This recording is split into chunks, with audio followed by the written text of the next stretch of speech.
नमस्कार दोस्तों, आज हम लोग देखेंगे अमेरिका के स्वतंत्रता संग्राम से संबंधित प्रश्न। तो पहला प्रश्न है, अमेरिका की राजधानी कहाँ है? तो अमेरिका की राजधानी वाशिंगटन है। कॉमन सेंस की रचना किसने किया है? थॉमस पेन ने। स्टैंप एक्ट किस वर्ष पारित हुआ? 1765 ईस्वी में। अमेरिकी स्वतंत्रता संग्राम में अंग्रेजी का सेनापति कौन था? Lord Cornwallis. अमेरिकी संविधान कब लागू हुआ? 1789 ईस्वी। विश्व में प्रथम लिखित संविधान किस देश में लागू हुआ? अमेरिका। किस संधि के द्वारा अमेरिकी स्वतंत्रता संग्राम को मान्यता मिली? पेरिस की संधि। अमेरिकी स्वतंत्रता संग्राम का सेनापति कौन था? वाशिंगटन। अमेरिका के प्रथम राष्ट्रपति कौन थे? वाशिंगटन। सप्तवर्षीय युद्ध कौन दो देशों के बीच हुआ? Britain France. लेसेज फेयर का सिद्धांत किसने दिया? Adam Smith. शक्ति के पृथक्करण का सिद्धांत किसने दिया? मॉन्टेस्क्यू। अमेरिकी स्वतंत्रता संग्राम के समय फ्रांस के सेनापति कौन थे? लफायते। विश्व का सर्वप्रथम धर्मनिरपेक्ष देश कौन सा है? अमेरिका। अमेरिका में अंग्रेजों के कुल कितने उपनिवेश थे? 13।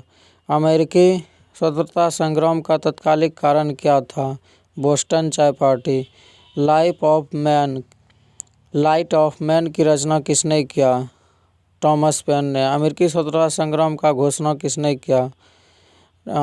थॉमस जेफरसन ने। अमेरिका का पता किसने लगाया? कोलंबस ने। अमेरिकी स्वतंत्रता संग्राम का नायक कौन था? वाशिंगटन। नेविगेशन एक्ट कब पास हुआ? 1651। फिलाडेल्फिया का दूसरा सम्मेलन कब हुआ? 4 जुलाई 1776 को। स्वतंत्रता का घोषणा किसने तैयार किया था? थॉमस जेफरसन ने। अमेरिकी स्वतंत्रता संग्राम में किस देशों के उपनिवेशों की सहायता की? फ्रांस ने। स्वाधीनता के पुत्र पुत्रियां नामक संस्था की गई थी अमेरिका स्वतंत्रता संग्राम के दौरान। अमेरिकी स्वतंत्रता संग्राम में किस वर्ग ने अधिक भूमिका? मध्यम वर्ग। क्रिस्टोफर कोलंबस कहाँ का निवासी था? इटली का। सप्तवर्षीय युद्ध किस देश का विजय हुआ? इंग्लैंड का। सप्तवर्षीय युद्ध प्रारंभ कब हुआ था? 1756।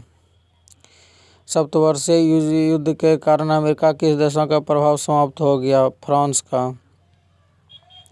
फिलाडेल्फिया की प्रथम कांग्रेस कब हुआ? 1774। अमेरिका कब स्वतंत्र हुआ? 1783 ईस्वी में। इंग्लैंड ने उत्तरी अमेरिका में अपने कितने उपनिवेश स्थापित किए थे? 13। अमेरिकी स्वतंत्रता संग्राम के समय इंग्लैंड का राजा कौन था? जॉर्ज तृतीय। स्टैंप एक्ट कब? 1765। प्रतिनिधित्व नहीं तो कर नहीं, सैमुअल एडम्स ने। स्टैंप एक्ट ग्रेनविले ने लाया था। 5 आसनीय कानून किसने बनाया था? लॉर्ड नॉर्थ ने। स्वाधीनता के पुत्र पुत्रियों के नामक संस्था की गई थी अमेरिका स्वतंत्रता संग्राम के दौरान। बोस्टन चाय पार्टी की घटना 1773 में हुआ था। किस क्रांति का नारा देगा? प्रतिनिधित्व कर नहीं तो बिना कर नहीं होगा। अमेरिका। क्यूबेक एक्ट कब लाया गया? क्यूबेक एक्ट किस देश के लिए पास हुआ? कनाडा। आयरिश की फ्री स्टेट किस स्टेट को कहा जाता है? आयरलैंड को। नई दुनिया अमेरिका को। किस वर्ष आयरलैंड की संसद स्वतंत्र स्थान प्राप्त किया? 1782। अमेरिका उपनिवेशों के प्रशासन का प्रधान कौन होता है? गवर्नर। अमेरिका में वर्तमान में अमेरिका उपनिवेश के प्रशासन का प्रधान केंद्र कौन होता है? तुप केंद्र।